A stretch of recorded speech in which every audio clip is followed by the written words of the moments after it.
السلام علیکم ورحمۃ اللہ وبرکاتہ۔ حضرات گرامی، یہ محرم کا جو مہینہ چل رہا ہے، اس میں سب سے پہلے شہادت حضرت عمر رضی اللہ تعالیٰ عنہ ہوئی یکم رمضان کو۔ اب 9-10 کو شہادت امام حسین اور 72 ساتھیوں کے ساتھ۔ تو یہ ہے سیریز جو شہادتوں کی محرم میں چلی ہے۔ تو ہم نے حضرت عمر رضی اللہ تعالیٰ عنہ کو کوشش کی تھی کہ بڑے اچھے طریقے سے اس کو سمجھ سکیں اور آپ کے ساتھ شیئر کر سکیں۔ ابھی سیدنا حضرت امام حسین علیہ السلام اور ان کے جو ساتھی ہیں، اب ہم آج انشاءاللہ تعالیٰ 9 ہے اور 10 ہے کل، تو آج اس کا ہم خلاصہ کرتے ہیں کہ یہ وقوعہ کس طریقے سے ہوا۔ تو حضرات گرامی، جب حضرت امیر معاویہ رضی اللہ تعالیٰ عنہ نے یزید کو اپنا خلیفہ مقرر کر دیا، تو کوفہ سے آپ علیہ السلام کو، یعنی امام حسین علیہ السلام کو لوگوں نے خط لکھے۔ کوفہ والوں نے حضرت امام حسین کو خط لکھے کہ یہ اس قابل نہیں ہے، اس کو غلط نومینیٹ کیا گیا ہے، یہ ملوکیت ہے اور اس میں وہ باتیں نہیں ہیں جو ایک خلیفہ میں یا ایک کمانڈر میں ہونی چاہیے۔ یعنی اس کے اوپر بہت ساری ایلیگیشن لگی، شراب کی بھی لگی، باقی بھی بہت ساری ایسی ایلیگیشن لگی۔ تو انہوں نے کوفے والوں نے حضرت امام حسین علیہ السلام کو خط لکھے کہ جناب آپ تشریف لائیں، ہم آپ کے ہاتھ میں بیعت کرتے ہیں تاکہ اس سے چھٹکارا مل سکے۔ اب کیا ہوا کہ حضرت امام حسین نے اپنے بھائی مسلم بن عقیل اور 2 بچے بھی ساتھ بھیجے کہ تم لوگ وہاں جاؤ اور جائزہ لو حالات کا، اور اگر واقعی ہی یہ سچے ہیں جو انہوں نے خطوط لکھے ہیں ہمیں، اگر واقعی یہ سچ ہے تو پھر ہم چلتے ہیں وہاں پہ، وہ ہماری بیعت کریں گے اور امت مسلمہ کی جان یزید سے چھوٹ جائے گی۔ اب امام حسین علیہ السلام تو اس فارمولے پہ مدینہ شریف سے تشریف لے کے جانے والے تھے، لیکن پہلے مسلم بن عقیل کا انتظار کر رہے تھے کہ وہ ہمیں بتائے۔ تو مسلم بن عقیل نے جب وہاں پہ جا کے دیکھا تو کوفے والوں نے ایک ایسا پروگرام پیش کیا جو کہ واقعی تھا۔ تو انہوں نے کہا دیکھو جی، یہ اتنے لوگ ہیں جو آپ کے ہاتھ پہ بیعت کر لیں گے، تو آپ امام حسین کو بلا لیں۔ حضرت مسلم بن عقیل سے انہوں نے یہ کہہ دیا، لیکن وہ تو خط چلا گیا امام حسین کو، پیغام چلا گیا، تو امام حسین علیہ السلام وہاں سے چل پڑے۔ لیکن کوفے والوں نے اس دوران حضرت مسلم بن عقیل کو شہید کر دیا۔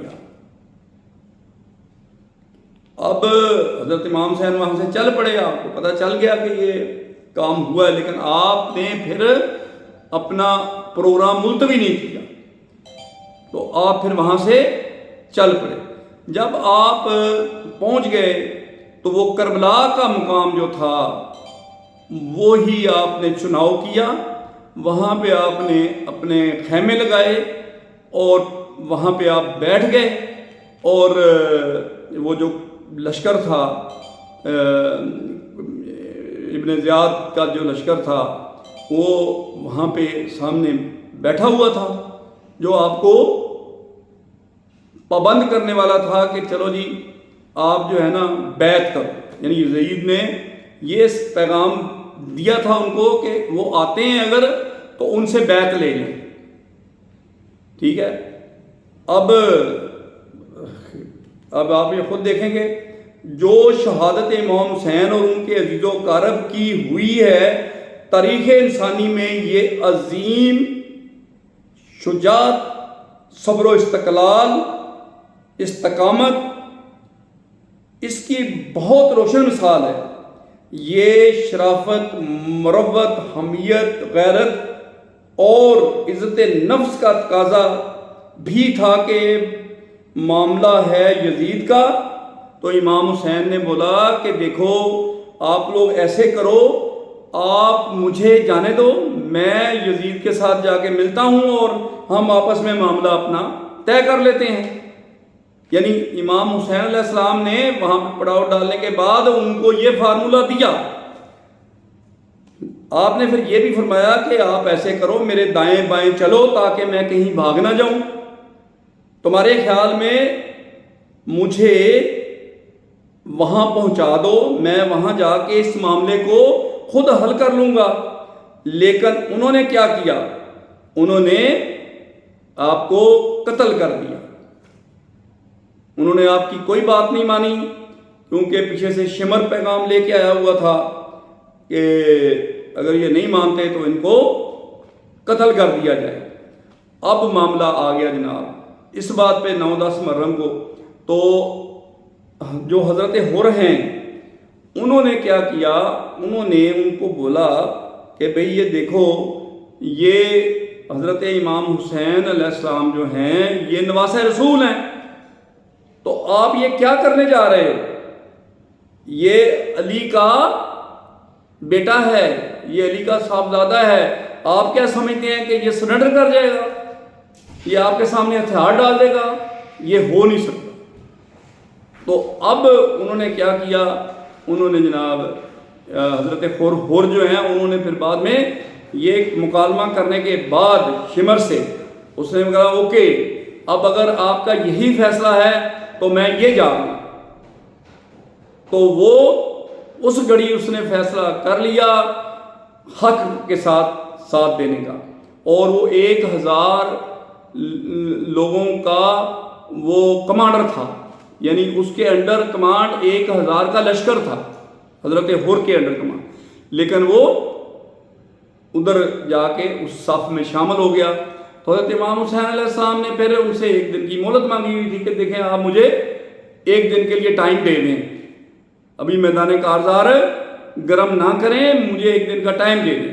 اب وہ 1 دن کا جو ٹائم آپ نے لیا 9 رات کا، تو اس رات کو آپ نے اللہ کے سامنے عبادت کی، تو اس کے بعد پھر آگے سے جواب ڈیفینیٹلی یہی ملا ہوگا کہ یہی شہادت ہے جس کی وجہ سے اسلام نے زندہ ہونا ہے، ٹھیک ہے۔ تو اب کیا ہے کہ وہ شہادت ہوئی وہاں پہ، پھر شمر جو تھا یا باقی جتنے بھی آپ کو واقعے پورے کا پتہ ہے، تو آپ علیہ السلام اپنے 72 ساتھیوں کے ساتھ وہاں پہ شہید ہوئے۔ آپ کا ایک بیٹا جو حضرت زین العابدین تھے وہ قیدی ہوئے، اور آپ کا قافلے میں جتنی خواتین تھیں وہ سب قید ہو کے یزید کے دربار میں پہنچیں۔ تو یزید کے دربار میں پہنچنے کے بعد پھر جو کچھ بھی ہوا وہ آگے بہت لمبی بات ہے، لمبی بات، لیکن جو واقعہ کربلا ہے وہ حضرت امام حسین علیہ السلام کے شہادت کے بعد، قتل حسین اصل میں مرگ یزید ہے، اسلام زندہ ہوتا ہے ہر کربلا کے بعد۔ اصل میں یہ تھا وہ واقعہ کربلا، اللہ نے اسلام کو زندہ کرنا تھا، تو مسلط اسی میں تھی۔ تو آج تک آپ یہ دیکھ لیں کہ آپ عاشورے کے دن چل رہے ہیں تو حضرت امام حسین کے نام پہ پوری دنیا میں لوگ وہ خیراتیں کر رہے ہیں، وہ بھوکوں کو کھانا کھلا رہے ہیں، پیاسوں کو پانی پلا رہے ہیں۔ اتنا بڑا اجتماع، اتنا بڑا قربانی، اتنا بڑا ایک آپ اس کو ایونٹ کہہ سکتے ہیں کہ کبھی دنیا میں اس کی مثال نہیں آپ کو مل سکتی۔ اب مسئلہ اسی میں یہی تھی، نبی پاک صلی اللہ علیہ وسلم نے پیشین گوئیاں بھی کی ہوئی تھی، بی بی فاطمہ تو زہرا رضی اللہ تعالیٰ عنہ کو بھی پتا تھا کہ میرے بچے نے ادھر جا کے وہاں پہ شہید ہونا ہے، تو فیصلہ تو اوپر سے ہو چکا تھا، لیکن اس میں 6 مہینے کا علی اصغر بھی جو ہے، اب دیکھیں آپ نے اس کو اٹھایا ہوا ہے، اب یہ تیر مارتے ہیں جس سے ان کی اشارہ پہ لگتا ہے جا کے، ٹھیک ہے۔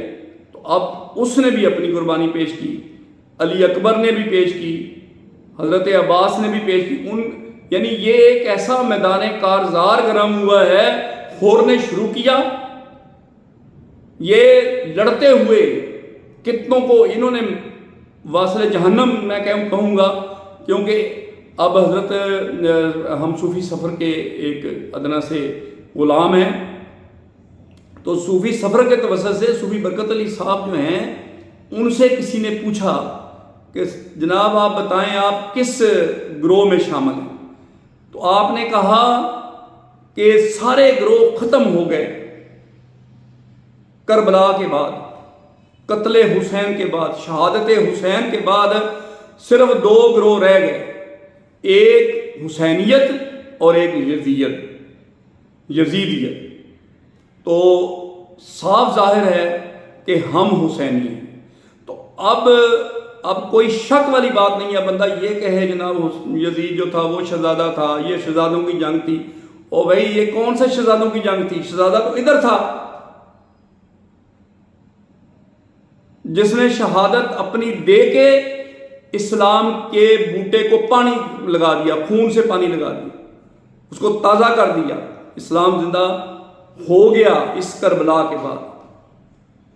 تو اب جتنے بھی اثرات ہمیں مل رہے ہیں، تو اس میں جو مفکرین ہیں، جو مبصرین ہیں، جو بڑے بڑے جاننے والے لوگ ہیں، وہ کہتے ہیں کہ یہ واقعہ تو ہو گیا، لیکن اس واقعے نے جو اثر چھوڑا کہ ایک ایسا گروہ ہے جس میں قربانی کا، احسار کا اور حق پہ لڑنے مرنے کا جذبہ ایسا پیدا ہو گیا کہ اس جذبے کو کبھی بھی کوئی مات نہیں کر سکتا، وہ حشر تک وہ جذبہ رہے گا۔ یہ اس کے آفٹر افیکٹ ہیں امام حسین علیہ السلام کی شہادت کے۔ تو آج ہم الحمدللہ جو جس پلیٹ فارم پہ بیٹھ کے ہم حضرت امام حسین کو خراج تحسین پیش کر رہے ہیں، ان کی شہادت جو ہے وہ ہماری زندگی ہے، وہ ہماری اسلام کی زندگی ہے، وہ ہماری اقوام عالم کی زندگی ہے۔ حسین صرف ہمارا نہیں ہے، حسین کو ہر طبقہ وہ مانے گا جو حق والا ہوگا۔ حسین ایک حق ہے، حسینیت ایک پلیٹ فارم ہے، دو ہی پلیٹ فارم بن گئے کربلا کے بعد، ایک حسینیت اور دوسرا یزیدیت۔ تو ہمیں فخر ہونا چاہیے کہ وی آر فرام حسینیت، حق کے لیے لڑنا مرنا، لڑ کے مرنا۔ یہ دیکھیں اس میں بہت فرق ہے، آپ کا 6 ماہ کا بچہ بھی شہادت دے رہا ہے، اور جو ہے اس نے کیا کمالات کے وار کیے ان کے اوپر، پتہ نہیں کتنے لوگوں کو اس نے مارا، اس کے بعد شہید ہوا۔ حضرت امام حسین کو کتنے تیر لگے، کتنی تلواریں لگیں، تو پھر ہم امام حسین نے سجدے میں سر دے کے اپنے سر کو کٹوایا ہے۔ آپ نماز کی حالت میں تھے۔ اب یہی یہاں پہ ہمیں سبق، یہ ایک حاصل کلام بہت بڑا ہے حاضرین کرام جو میں آپ سے شیئر کرنے والا ہوں۔ حسین نے 2 چیزوں کو زندہ کیا، ایک سجدہ اور دوسرا پردہ۔ اب دیکھیں خواتین جتنی بھی وہاں پہ شہزادیاں تھیں، جتنے بھی وہاں پہ خواتین تھیں، ان کا بال کسی نے نہیں دیکھا۔ پردے کی یہ حالت ہے کہ ان کے بال کو کوئی لشکر میں سے نہ دیکھ سکا، اتنا سخت پردے میں وہ بیٹھی ہوئی تھی۔ آج کا مسلمان اگر کوئی ایسے واویلے کرتا ہے نا کہ وہ جناب اس کے ساتھ یہ ہو گیا، ان کو گلیوں میں، کسی کی جرت ہے کہ ان کو گلیوں میں گھسیٹے؟ وہ تو خود، اگر آپ حضرت بی بی زینب کا خطبہ سنیں تو ان میں اتنی انرجی اور اتنا اس میں پوٹینشل ان میں ہے کہ کسی کی جرت نہیں ہے کہ وہ ان کو گلیوں میں گھما سکے۔ تو ہم شکر ادا کرتے ہیں کہ انہوں نے پردے کو زندہ کر دیا۔ بی بی زینب کی جتنی بھی ساتھی تھیں انہوں نے پردے کو زندہ کیا، اور امام حسین نے سجدے کو زندہ کر دیا، سجدے میں اپنا گلا کٹا دیا۔ کب؟ نماز کی حالت میں۔ آپ اس وقت تک شہید نہیں ہوئے جب تک نماز کا ٹائم نہیں ہو گیا اور آپ نے سجدہ نہیں کر لیا۔ جیسے ہی آپ سجدے میں گئے ہیں تو شمر نے آپ کے گلے کو کاٹ دیا۔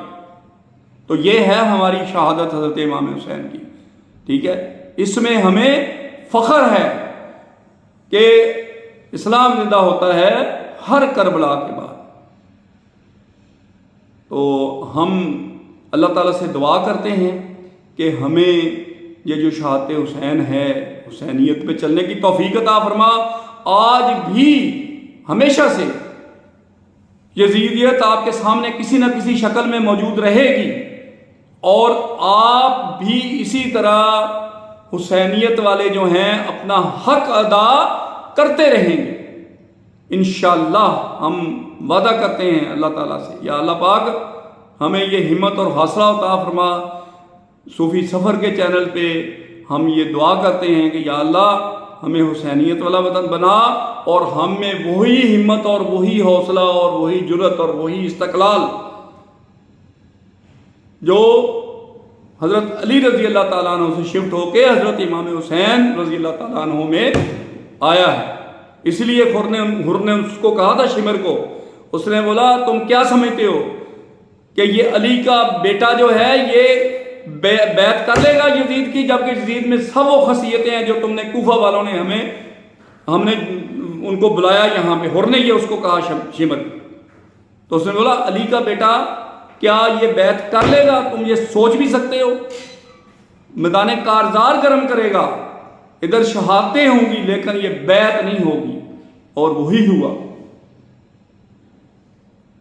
حضرات گرامی، ہم اللہ تعالیٰ سے دعا کرتے ہیں کہ اللہ ہمیں ان کے نقش قدم پہ چلنے کی توفیق عطا فرمائے، اور ہمارے سجدے کو زندہ کرے، اور ہمارے گھروں میں پردے کو زندہ کر دے۔ اب اس فورم پہ میں آپ کے ساتھ یہ ریکویسٹ کرتا ہوں کہ ذرا ان کی زندگی کی تقلید کی جائے۔ بی بی زینب، بی بی سکینہ، جتنی بھی بیبیاں وہاں پہ موجود تھیں، انہوں نے اپنا بال نہیں کسی کو دیکھنے دیا، اور امام پاک نے سجدے میں سر کٹا کے یہ ثابت کر دیا کہ یہ ہے نماز۔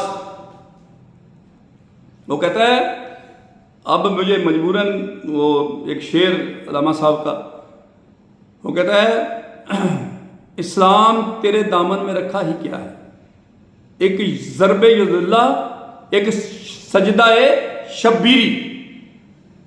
یہ علامہ صاحب نے اپنے کلام میں کہ اسلام تیرے دامن میں رکھا ہی کیا ہے، ایک ضرب ید اللہ، جو علی علیہ السلام کی جو ضرب لگی ہوئی تھی، جدھر بھی وہ ضرب لگی اس نے کمالات کر دیے۔ اور دوسرا حسین کا جو سجدہ ہے اس کو کوئی نہیں بھولے گا۔ تو اسلام تیرے دامن میں رکھا ہی کیا ہے، ایک ضرب ید اللہ، ایک سجدہ شبیر۔ تو آج ضرورت ہے کہ شبیر والا سجدہ کیا جائے، ہمیں نماز پہ پابندی کرنی چاہیے۔ انہوں نے کربلا میں ایسے حالات میں بھی نماز پڑھی، ٹھیک ہے جی۔ اس کے ساتھ ہی میں اس دعا کے ساتھ کہ جتنے بھی شہیدان کربلا ہیں 72 ان کے صدقے میں اللہ ہمیں سرخرو کرے، اور ہمیں بھی اسی طرح کسی نہ کسی طریقے سے اسلام کے کام آنے کی توفیق عطا فرمائے۔ وآخر دعوانا الحمدللہ رب العالمین۔ اللہ حافظ۔